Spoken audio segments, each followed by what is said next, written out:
Welcome to the Uplifters podcast. I'm your host, Aranza Savas, and today you're going to meet Heather Markel. So, like so many of us, she started her life behind a desk in a corporate career. And then in 2017, she did that thing that so many of us have fantasized quietly about and talked ourselves out of time and time again. She made a bold decision to quit her job, to take a career break, and travel the world. And in doing so, she found a new way of life, one that has led her to 39 countries on 6 continents and including spending 2 years in New Zealand during the pandemic. And here she is, 6 years later. She still has no permanent address, and she's become a coach for people who want to travel full time. She works with professionals who want to start or sustain extended travel or work remotely while traveling. She's become a best-selling author and a TEDx speaker who focuses on the beauty and the opportunities of full-time travel. She teaches her clients the mindset, money, and mastery they need in order to achieve and navigate that fantasy lifestyle that so many of us have.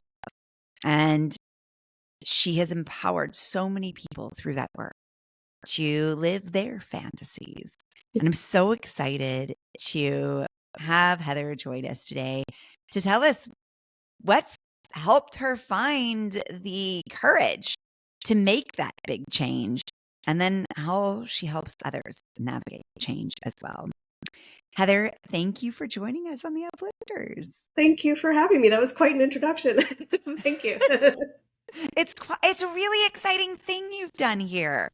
I mean, it's something that for so many people feels so alluring and yet scares the tar out of them. And so we don't do it. And then we pile on all these excuses and regrets and fears. And we just make it harder and harder and harder on ourselves to do it. So how long did you think about living as a full-time traveler?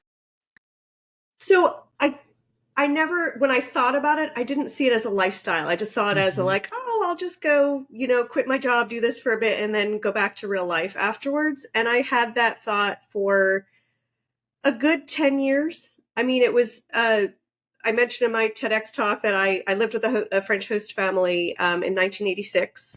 I mentioned on messaging, unfortunately, my host mom just passed away recently. So I was able to go to the funeral. So I'm very grateful for that. But living there with that family is what gave me my first exposure to immersing in a culture instead of just darting around and doing the tourist things. So I knew from a very young age that I wanted an international career, but I thought it was going to be a career. And it wasn't until I had an international career for a while, and then it became domestic. And I was just so unhappy. And I began dreaming about a real life where I was doing what I loved, which is traveling and meeting great people, using my language skills, adding on. But it just seemed like such a pipe dream. I couldn't get to it for a long time. Mm-hmm. And uh, what specifically about it felt insurmountable and made it from just like a this is my dream, I'm going to build to it, and a this is a pipe dream? So, initially it was the battle between my head and my heart, which was, my heart was very clear, like, I want to do this. And my head's like, well, how are you going to pay rent? Oh, how are you going to get health insurance? I don't know. Right. And so I just felt like every little dream I had was cut out by that domineering voice in my head. Um, and as I waited, then it became, now you're too old. You've just waited too long. There's what you're going to ruin your career. And the people I was surrounded by cared about me and didn't want me to ruin my life. And so also strongly encouraged me not to live this lifestyle. Um, and I find it ironic what you were saying earlier. I actually reached a point where the year I finally quit, I knew if I hadn't quit that year, I knew that the next year I was going to make peace with not having the courage.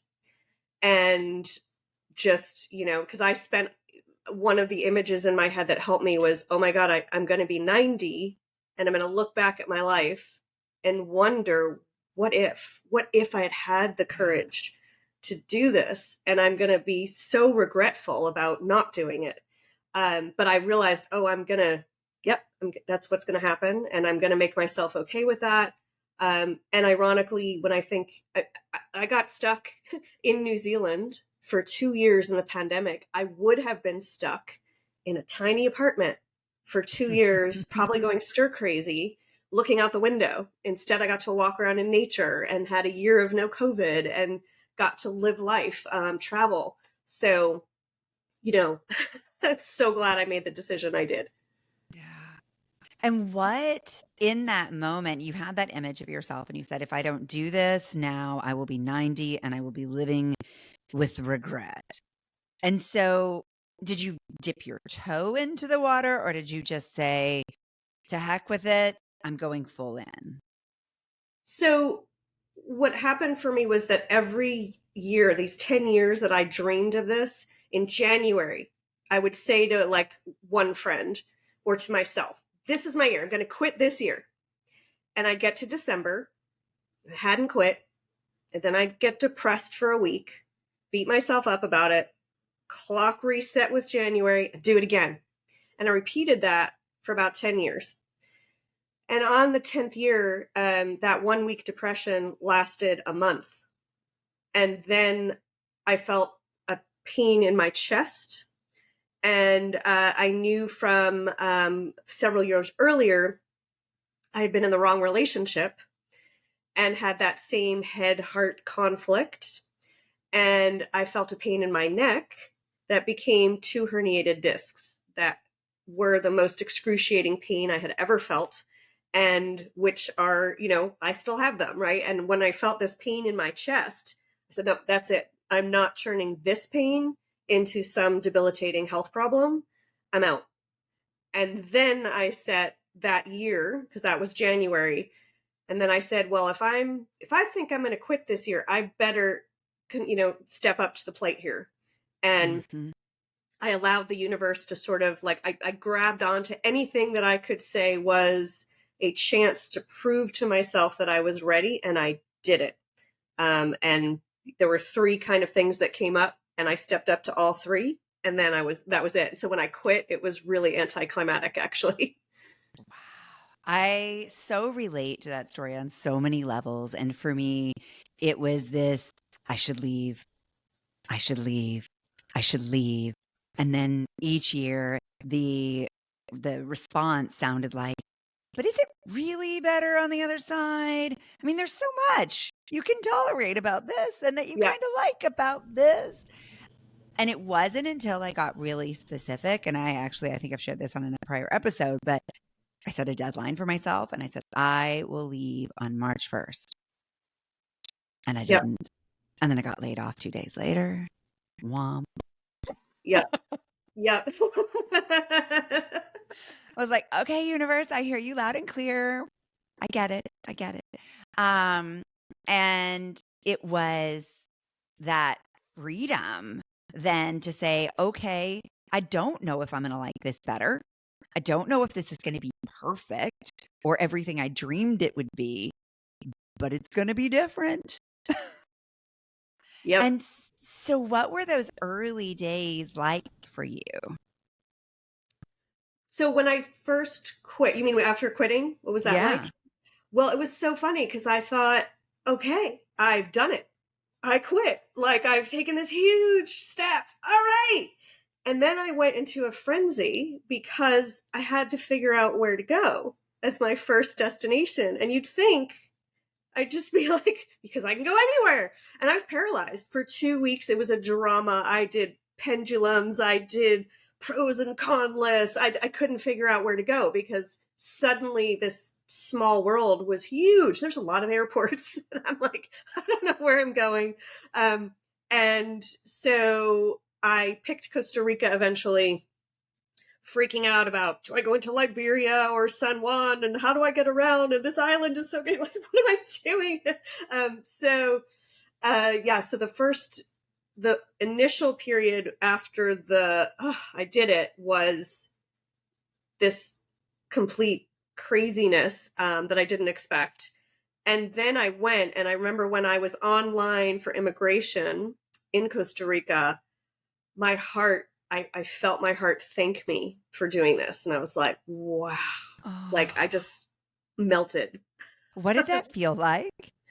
It was like I was standing in the airport looking around, and my heart felt like it grew, and it was like a bigger part of me. And I think in my before life, like I wasn't really tapped into my emotions very well. And that was the beginning of feeling and learning to live my life through feeling instead of thinking. Mm. So it was this beautiful, overwhelmingly sentimental moment online, and I'm sitting here like tearing up, and I'm like, oh my god. So yeah, it was Wow. amazing. How profound that must have been. Yeah. And then I think you also point out something here that's really important to understanding the mental hurdles of making big change, which is that we know we want different, but we don't necessarily even have a clear vision of exactly what that different is going to be. Yep. And that stops us in a lot of cases. Whereas I think if we can reframe it as part of the process of discovering what is really true for us contextually, so rather than the idea of the doing, figuring out what we want by doing it, we free ourselves to I find something more right.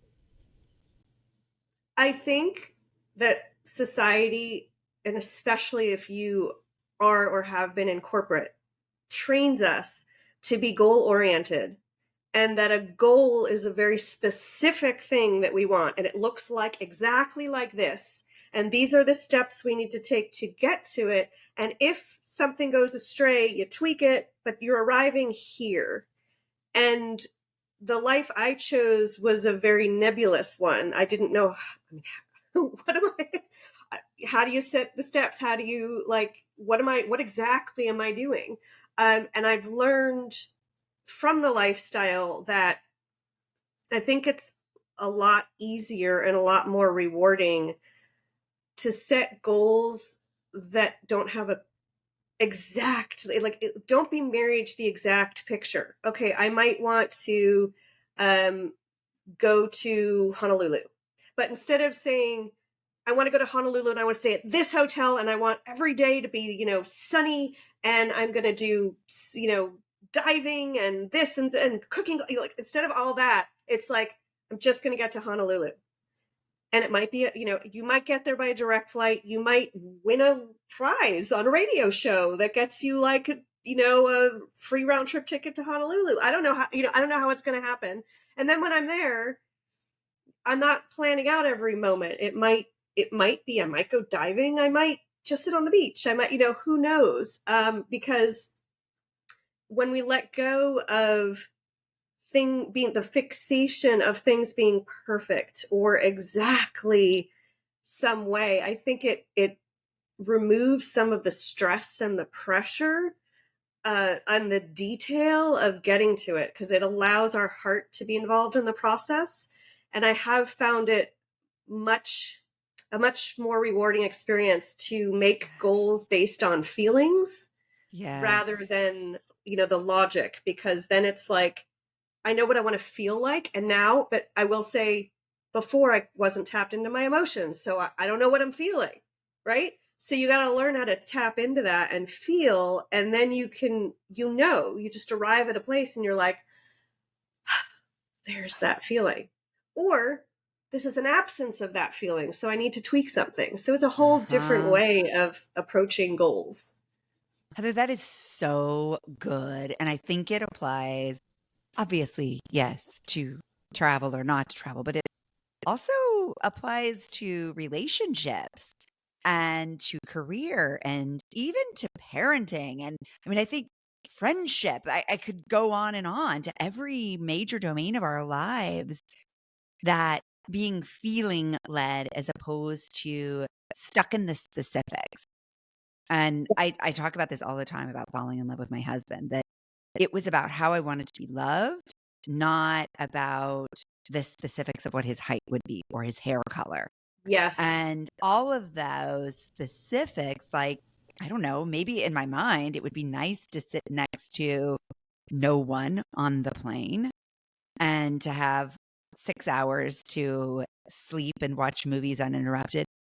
But also, maybe there's that spontaneous magic that happens, and I sit next to somebody who becomes my soul sister, right? Like, who knows? So we have Exactly. opening ourselves up to the present opportunity and the reality while being true to what our heart is telling us. I just think there's such deep wisdom in that, Heather. Yes. Thank you. Yeah. I thank my taking this opportunity to go into this lifestyle and tap into that wisdom. Ugh.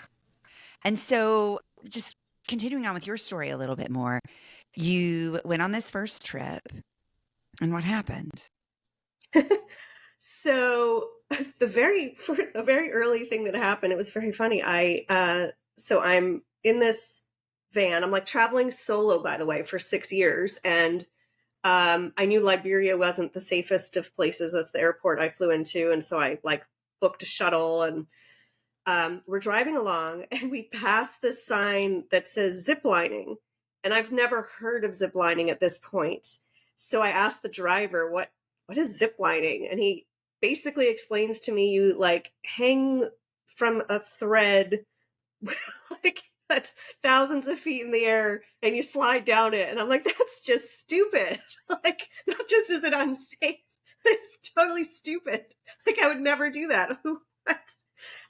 And 2 weeks later, I was in La Fortuna, and I had met this lovely Canadian couple. And we were like exploring the hanging gardens, and we heard these howls over us. And we're like, these are not howler monkeys. What is that? And we realized they were people ziplining. And so we all looked at each other and we're like, all right, we'll do it.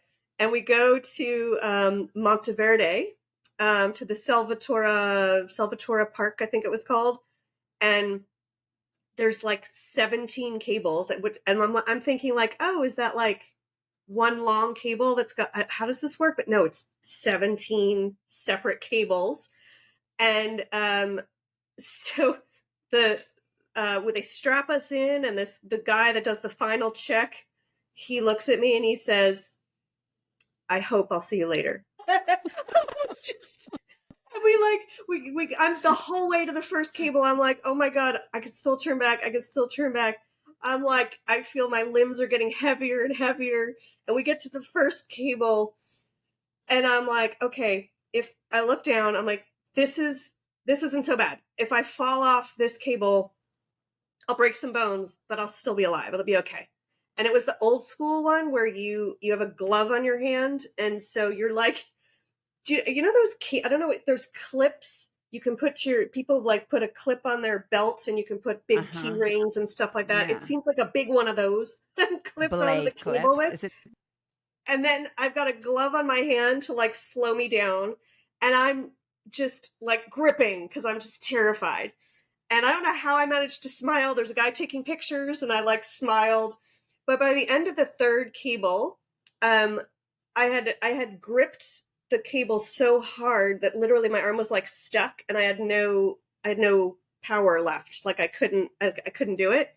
So they paired me up with one of the guides. His name was Andre. So he's like, I'm going to be your boyfriend for the day.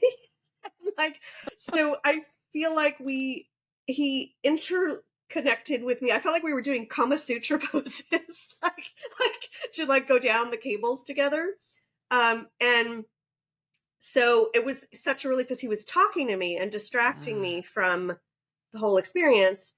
And so eventually we get to, I don't know what number cable, and he makes me go first. And I'm like, oh, okay.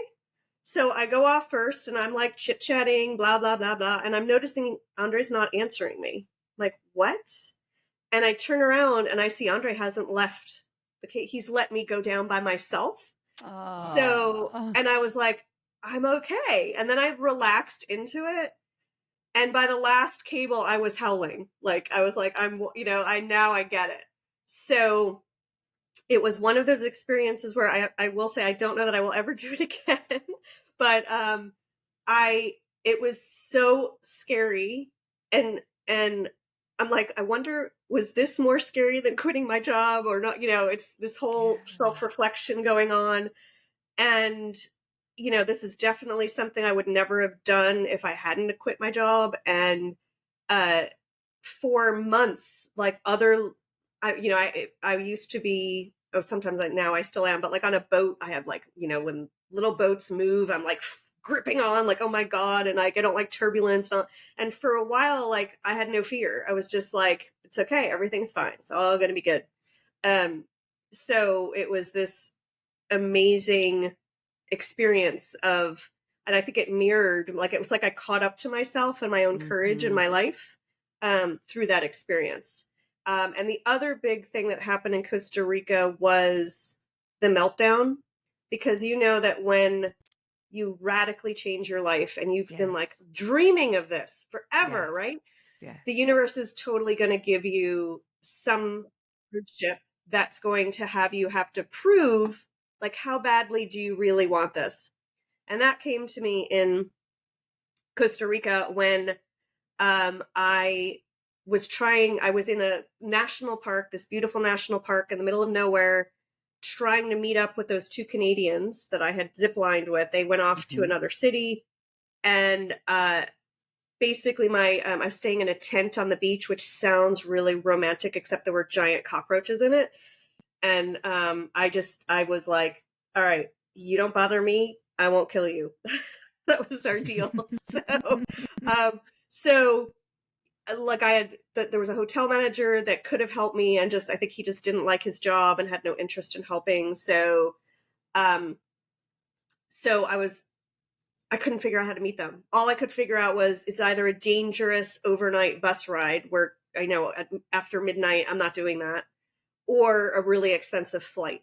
And once I realized, like, one, I'm 2 weeks into this adventure. Oh my God, it's not vacation. What? Mm. I'm not going back to my desk. I'm not going, what have I done? And I can't even get where I want to go. What was I thinking? And I had a whole meltdown, and I envisioned I'm like, all right, I can pack my stuff up. I can go back to New York. I'll just ask for my job back. At least I tried, and that'll be that. Um, and then this wise voice came up in my head and said, like, Heather, rather than fixating on getting where you can't go, why don't you just figure out where you can go? I Yes. was like, oh. And that changed, and that then I was in. And once I did that, I was like, oh, like, you can always figure out somewhere you can go. It may not be where you thought you were going or whatever, but it's it's not about the destination. It really is about the journey. Yes. And there's another huge point in what you just said, which is that when we are radically upending our lives, and there are so many different ways we do that, from, I mean, even just taking a new work schedule can do it, or folding in a new person into our lives, or moving. When we are upending our lives, things are not going to feel settled and figured out. Nope. And we're not going to have all the answers on how to do that new life until we live it for a little while. And so for me anyway, every time I can remind myself, because I have these moments when I'm in a big transition that I start going like, I hate everything. I hate everyone. This is not working. And then I say, oh, wait, you're in a transition. You just don't know how to do this yet. And when I give myself that patience, I feel so much better equipped to make those discoveries like you made, which is like, but where can I go? Yeah, How can I do this? So for exactly. you, at what point did you feel like you knew that this was going to become your full-time life? It was sort of a journey in itself Yeah. because after Costa Rica, I actually had to come home for jury duty. Oh, So, which was exciting. really weird. And then I went off to Europe for a few months. And at this point, I'd held on to my New York City apartment because I really thought it was going to be 6 months of travel and then go back to real life. And then while I was in Europe, I'm like, wait, I'm really enjoying this. I'm learning so much about myself. Why am I going back and getting a job? Huh? Mm, So that's when I decided that I was going to travel longer. But at that point, I thought it was a year. So when I came back and gave up my apartment, I put a lot of stuff in storage thinking a year. mhm, And then I guess it was 2019 was the best year of my life. I went to South America and Africa for the first time. And these are places you can't, depending where in the world you live, I'm living in New York. Those are huge trips. To take a week or 2 weeks to go to either of those places is sort of sad because all you can really do is make a list of the top 4 tourist things you want to do and then come home. So um, I realized, I think in 2019, I was like, that no, this is something more. And then of course, when I got marooned in New Zealand, and I just that was another really tough one because it was like once the world closed, I was like, wait, I finally had the courage to quit and follow my heart and travel. And now the one thing in the world I can't do is travel. What? So that was hard. Um, and a friend helped me realize that actually once New Zealand opened again for us, for like they closed the country to anyone not there already, but after our 75-day lockdown I got to travel freely throughout the country for a year. So it's like, yeah, it's not the travel I thought I'd be doing, and I was mhm. bummed I couldn't leave and go see other places, but in the meantime I was able to see a bunch of great places in New Zealand, and now I'm better at New Zealand trivia and follow Jacinda and so I had this great experience. How incredible. And this unfolding, I think, is such an important message to all of us in life too, whether we want a full-time travel or not, that we may not know if we want to continue on down this path until we're on this path. And so it is a series of decisions. You knew you wanted to experiment with this. And I think so often we get stuck by, is this right? Yes. And you didn't know. And so you let yourself keep deciding, is this still right? What would be even righter? And letting the path unfold there. I think that's such an important point because I had some friends telling me before I quit, years before, a British friend said to me, Heather, you should go do this because if it doesn't work out, you could always just get your job back. And I heard the words, but it didn't really come into me. And like now I'm like, oh yeah. Um, I think at any given moment, we don't know how anything is going to work out, No. including relationships, including jobs, including anything. So, and that's what struck me is this idea that I held on to a job that I thought was stable and reliable and all the stuff when in fact they lay people off every year. I got laid off for a couple of months, years before I quit. And so in a way life isn't stable, but we're seeking stability. So it's this weird irony. It And so is. the full time travel life is sort of the ultimate of instability. So like, um, it it's a neat lesson in finding your bearings and landing on your feet or standing up from falling off of them. Mm, That I think is a really helpful life skill. yeah. Just to be able to remember when things don't quite go as I hoped, to remember, well, wait, look at what I just did, and it all worked out somehow. Um, so again, maybe the picture looks different, or maybe I'm supposed to go a different direction. That's fine. But it gives me a lot of inspiration in my life to be able to use the lessons I've learned from travel. Yes. And I think seeing that bigger picture, as you said, it gives inspiration. It gives us the motivation to keep overcoming all these hurdles, both logistical, mental, physical, and seeing the higher order impacts of these things. And yet, those little logistical and physical and mental hurdles can feel really big in the moment. They do. And definitely. so I Yeah. I see you creating this whole life for yourself where you have figured out how to do those things. And I mean, you talked about the jury duty. Didn't think of that one. I have another good friend who lives full-time traveler, and she talked to me about having to set up residence in North Dakota, which is a thing, I guess. Full-time travelers from the US all live in one town in North Dakota. Uh, Interesting. Okay. and it's just basically a tiny town with a PO box with lots of faux residents because of some tax benefit. I don't know. Oh, yes. Uh, Oh, actually, I may have heard of that, actually. Yeah. I'll let you know what she said. But all these little things that none of us can anticipate. And so how do you process your way through those steps that can feel like hurdles or stopping blocks Well, you mean for myself or for helping other people? for yourself? I mean, I assume your way of helping other people is to share what works and helps them find what works for them. But how Yeah, did I you mean, keep yourself going?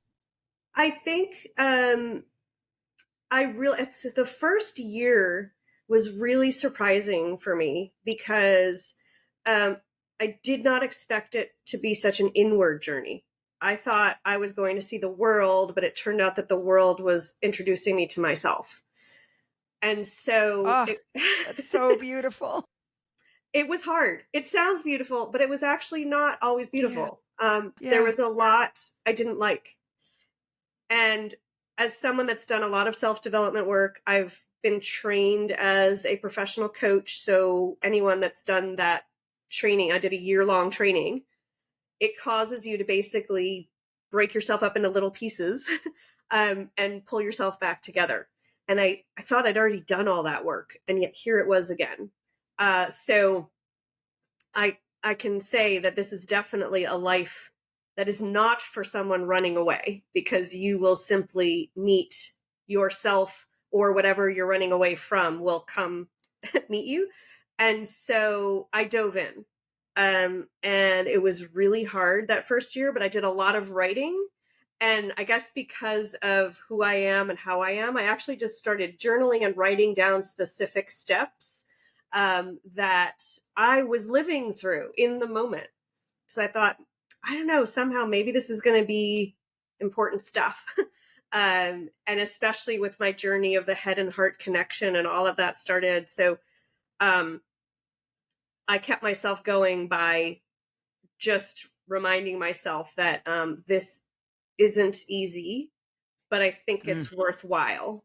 Mm. Um, and I'm, This isn't easy, but I think it's worthwhile. yeah. Um, and, you know, I think also I had divorced before, several years before I went and traveled.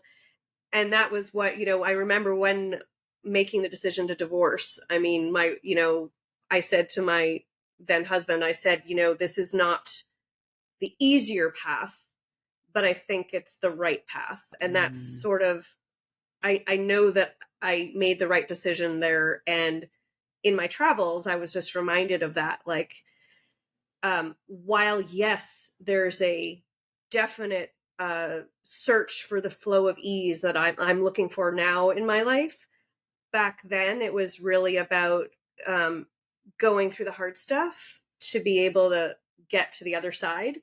And I did it faster and more in depth than I would have in my corporate job, because there was no distractions. And that's Mhm. the thing, when you have no distractions and no one else around you, and you're suddenly confronted with something you don't like about yourself or your life, guess what? There's no one else to blame. And that's when you have to realize, like, oh, I did this. Right. So if I did it, I can change it. But it takes a while to go from the Mhm. disempowerment of how could I do this to, oh, wait, I have a lot of power. Oh, hold up here. I can just figure out here what don't I like and how am I contributing to the creation of it, and stop and create something else. So that was a big, huge part of how I managed my own trials and tribulations. Um, and also looking for mentors that would appear.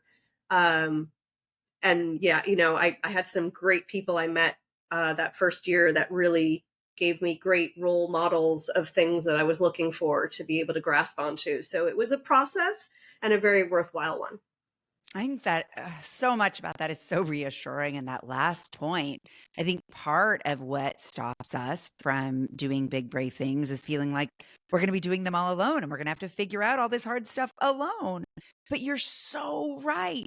Every time we venture into new territories, we connect with new people who can teach us new things. Yeah. And we're not journeying through any part of life alone. We're not. And I would say sometimes mentors show up. Again, that's another area. Like, you can't say, oh, I'm looking for someone that's got like 26 years experience.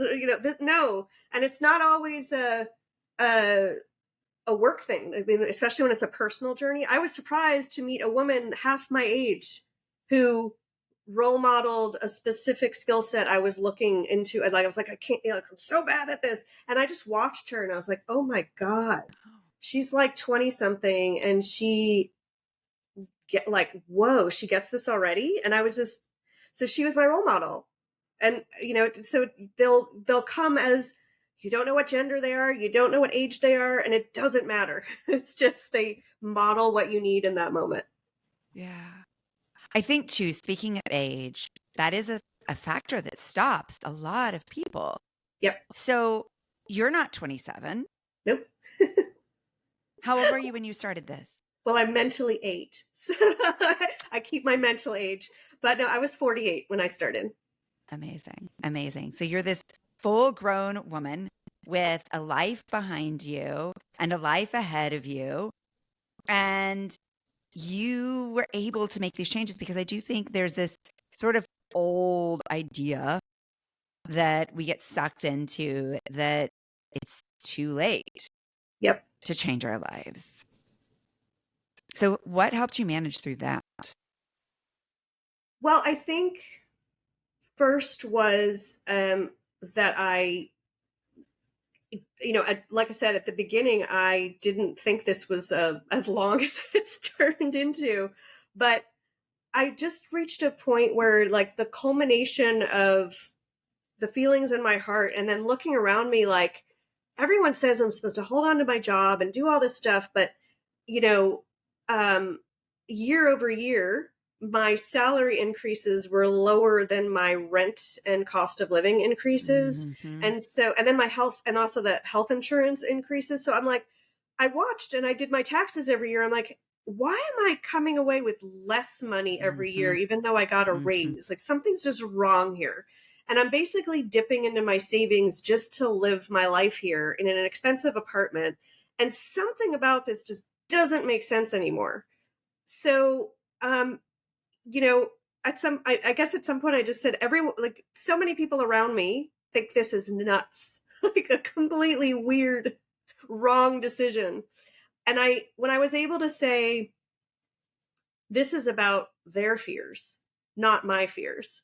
This is about what they believe life is like and how it should be lived, but maybe it's not my recipe for life. When I was able to separate out them from me, I Yes. suddenly was able to take that step and go. And then what happened was, I think it's funny. I mean, at the time, I actually did try to get a sabbatical, and I was told that the I had a boss that I had tried to get a sabbatical from like 3 years before I quit, who told me to never ask for a sabbatical again because people would think I didn't want my job. And ironically, 3 years later, when I decided to quit, he was my boss again. Like, he came in just at the moment when I was like quitting. And this time he actually tried to get me a sabbatical. But it didn't work out because of some, like, human resources couldn't interpret their own policies, and it just ended up really complicated. Um so you know when I look back and I think all these people that thought I'm crazy, the reassurance I have is, look, this is like a thing now. Like, digital nomadship, like I think the biggest, I have a Facebook group with like 7,000 people that I started a few years ago as like, I can't be the only one that wants to travel full time. There's got to be some other people out there, right? And I think the biggest growing group of travelers who do this are in their 50s and above. So this is normal now. So I take great, gratitude in the fact that when I started, this was really not just weird if you're not a millennial or in your 20s or 30s, and now it's like, yeah, go for it. People don't want to wait until they retire to live this life that they want. They want to go and have some really wonderful life experience before that point. And so I love that it's just a normal thing now. And that makes me feel like if you're out there in your late 40s, in your early 50s, not quite ready to retire. I mean, also there's remote work now. Like I would have gladly kept my job and if they let me travel, but that wasn't allowed then. But now you can. So if you're really worried about having tons of money, keep your job. You can probably find a job that will allow you to do this lifestyle. And if not, just know that there's so many other people out there, just like you, just like me, that are doing this. It's if you're not surrounded by them now, you will find them when you're out there doing it. Yeah. And I think this idea of both finding those people, but also the age and being a solo traveler, I think Yep. that is another thing, at least for a lot of the women I talk to, that idea is a bit overwhelming in its own regard. And I thought, and bear with me, I'm just going to plug my computer in because I see my battery is running low. But I actually was somewhat fortunate that, I lived with this host family when I was 16. I went by myself. I studied in Paris and worked in Paris for about 2 years early on in my career. And I went by myself, so I was used to some solo travel. But I mean, Europe is fairly safe. I think if you're younger, I'd say as a young woman in Europe, sometimes sexism is different. So when we talk about safety, I think there's layers to that. But I think like I just went to Cape Town for the second time a couple months ago, and that's one of the most dangerous cities on earth. And yeah, it was a little bit rougher this time than it was the first time I was there. But I mean, as someone that's been to Cape Town, that's been to Colombia, that's been I traveled solo by bus throughout South America. I'm not going to say, look, the world can be dangerous. The world can also be safe. And I do think that we attract the experiences to us that resonate with our energy level. I try to always help people. And I always, when I travel, find the most helpful, lovely people. So I think be giving in your life and you'll attract giving people. And I think you have to have some trust at some point. It's like, I know we've got the US STEP program that tells you about like security levels, like reconsider travel to these places. Absolutely. I mean, there are probably places like specific cities you shouldn't go to, but as an example, I was in Rio de Janeiro and I was led to believe it was very dangerous. I loved it.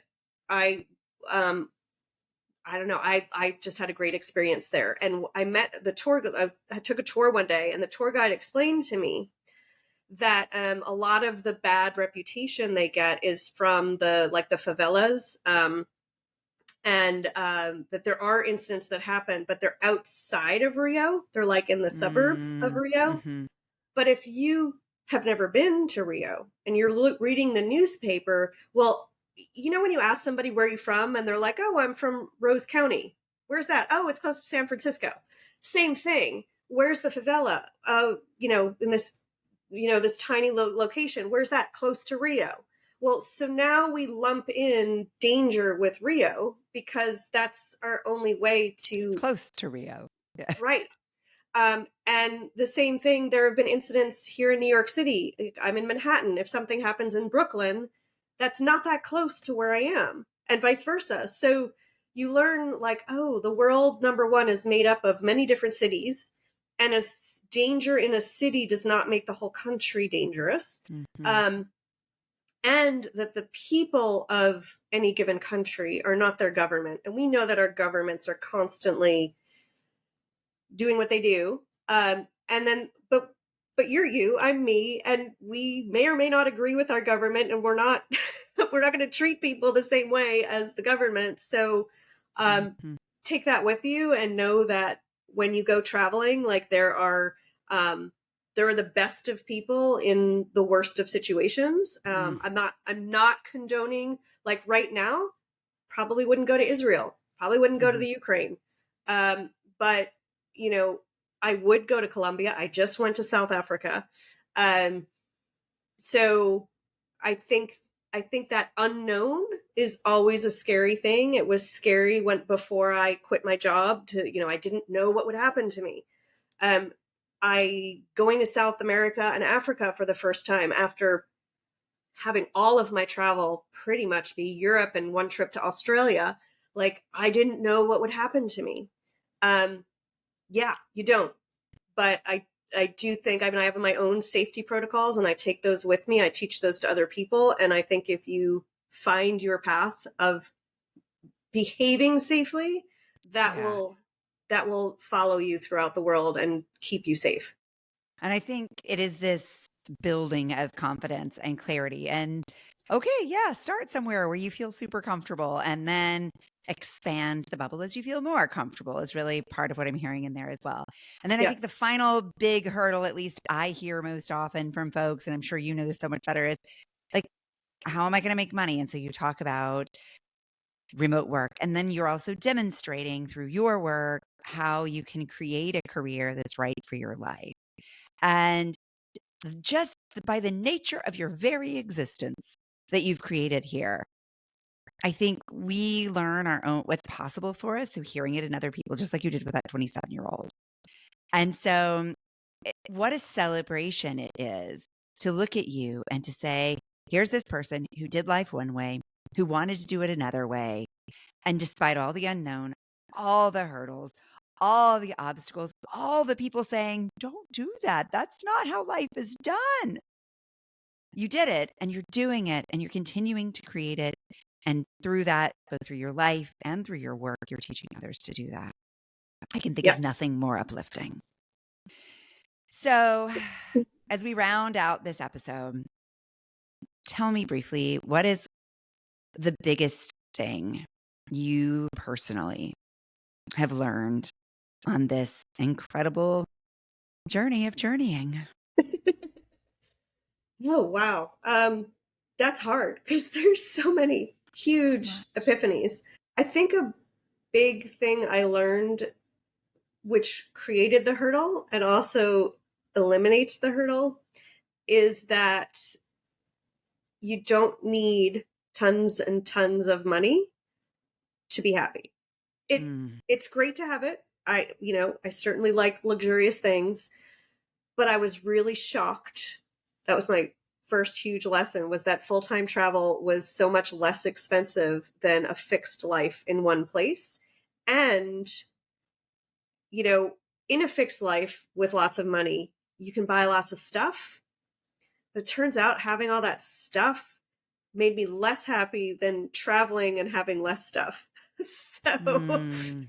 you know, I think if money is your biggest hurdle, if you can make an effort to know that, yeah, your life will be different in this lifestyle, but it might be even happier than the one that you have now. What a perfect full circle return to where we began, listening to our hearts and not the specifics that become barriers to our hearts. Heather, thank you so much for showing us what it's like to live boldly, to live courageously, and to lift others up along the way. For those of you listening, we'll make sure you were linked over to all of these resources and insights from Heather and ways to connect with her over at theuplifterspodcast.com. Find us there where every week you'll find more and more tools, resources, and research specifically for you, uplifters. Thank you all for what you do in the world to make your corner a little brighter. Let's keep rising higher together. Thank you. Thank you.